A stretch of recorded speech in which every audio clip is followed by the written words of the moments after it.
열왕기상 8장에서는 성전과 왕궁 건축을 마친 그 솔로몬은 여호와께서 건축한 성전에 임하시기를 간구했습니다.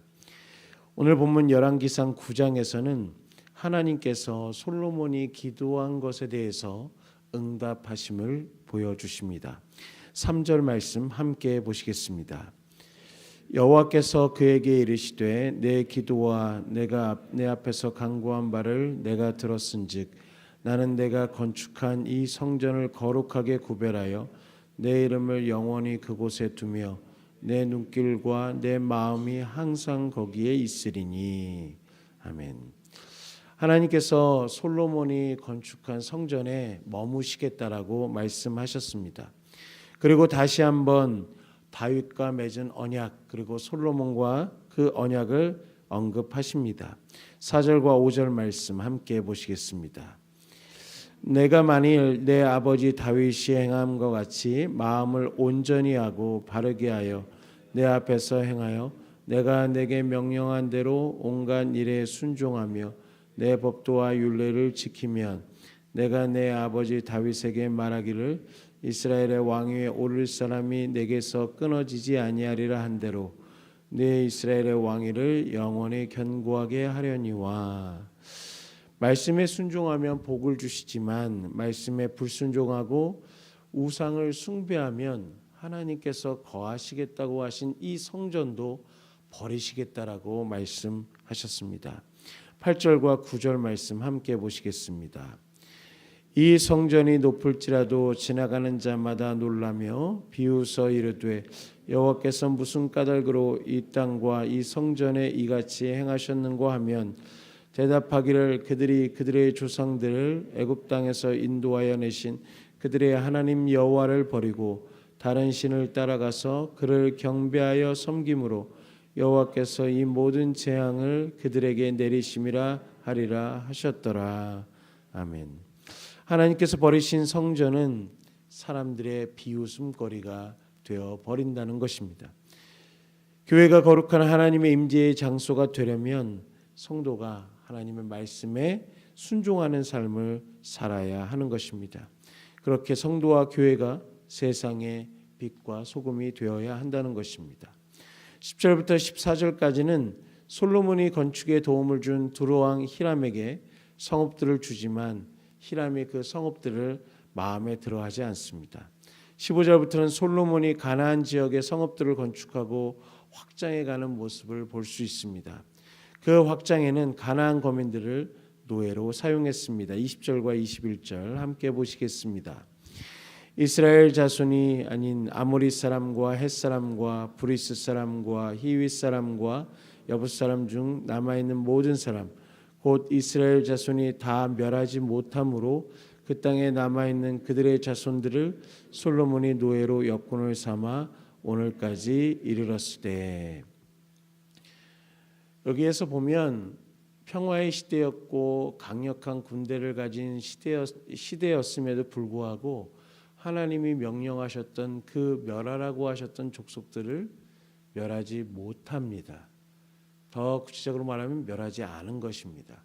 그래서 사실 이는 하나님이 말씀에 따라서 순종하라고 그리고 순종하고 복종하라고 말씀하셨지만 사실 강대한 나라 가운데 그들을 노예로 삼는 일은 별 문제가 아닌 것처럼 보이지만 사실 여기서부터 이제 이스라엘 나라가 솔로몬의 나라가 균열이 생기기 시작하는 것입니다.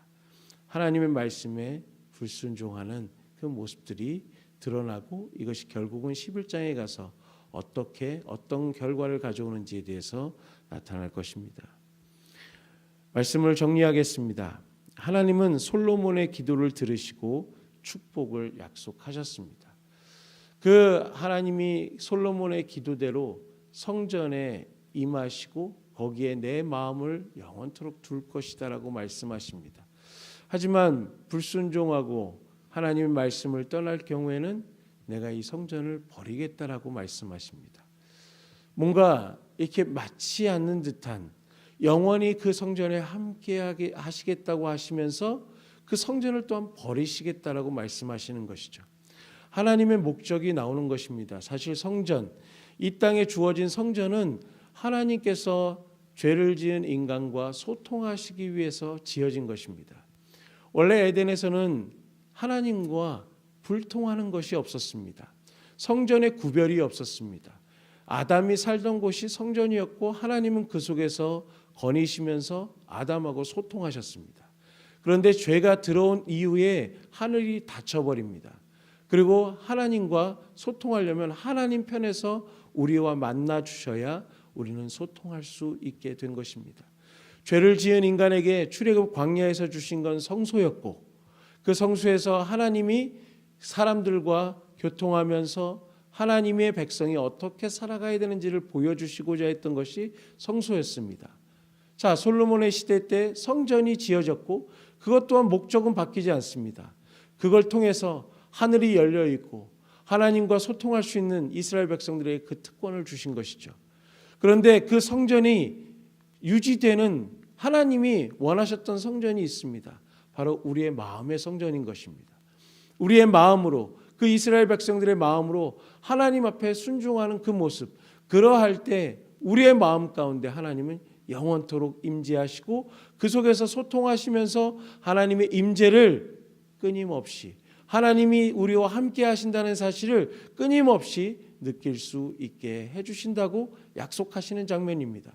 따라서 우리의 마음이 하나님을 버리는 순간 우리는 다시 하나님이 계신지도 모르는, 하나님이 우리 가운데 옆에 계신지도 모르는 그러한 믿지 않는 자와 별로 다를 게 없는 삶을 살아갈 수밖에 없다라고 말씀하시고 계시는 것이죠. 하나님은 버리시지 않습니다. 하지만 우리가 하나님을 버리는 것이죠. 그러니까 우리가 하나님의 임재를 경험하지 못하는 것입니다. 하나님을 믿었는데도 하나님이 안 계신 것처럼 사는 삶. 믿지 않는 사람들은 그렇다 칩니다. 하나님을 모르기 때문에 하나님이 없이 살아가는 것은 당연한 것처럼 보여요. 그러나 믿는 사람에게 하나님이 없이 살아가는 삶은 세상이 봐도 조롱거리고 비웃음거리고 불행한 삶인 것입니다. 하나님의 임재를 죄인이 느끼지 못하는 이유, 우리 가운데 하나님이 안 계신 것 같아 하는 이유는 그 죄와 싸우지 않기 때문이기도 하고 우리가 하나님의 말씀에 불순종하는 삶을 살아가기 때문에 하나님의 임재가, 하나님이 어디 계셔? 나와 멀리 계셔? 하나님의 임재가 점점 느껴지지 않는 것이죠. 하나님은 항상 곁에 계십니다. 버린 적이 없습니다. 시편 51편에 밧세바 사건, 우리아의 아내 밧세바 사건을 죄를 진 바울의 고백이 이렇습니다. 주여, 주의 성령을 내게서 멀리하지 마옵소서. 주여, 나를 떠나지 마옵소서. 하나님이 언제 떠나신 적이 있습니까? 하나님 앞에 불순종하고 죄가 들어오니까 그 죄의 속성이 그렇습니다. 하나님과 멀어진 듯한 느낌을 계속해서 줍니다. 그런데도 돌이키지 않고 하나님의 말씀을 듣지 않고 하나님의 말씀에 순종하려 하지 않는 삶을 살다 보면 하나님은 그냥 어디 계신지도 모르는 그런 믿는 자로서 가장 불행한 상태에 임한다는 것이죠. 바로 이것입니다. 성전이, 하나님은 영원히 계시겠다고 말씀하십니다. 하지만 하나님의 말씀을 우리가 버리는 순간 하나님은 계시지만 그 성전에 기다리고 계십니다. 그래서 그 성전을 향하여 기도하길 원하시고 하나님을 바라보길 원하십니다.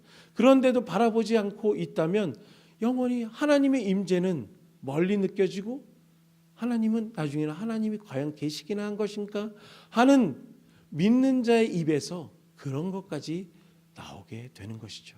그것은 바로 그것이 세상의 조롱거리요, 하나님이 세상, 봐, 너네를 도울 자가 어디 있느냐, 하나님이 없지 않느냐라고 말할 수 있는 빌미를 제공하는 것입니다.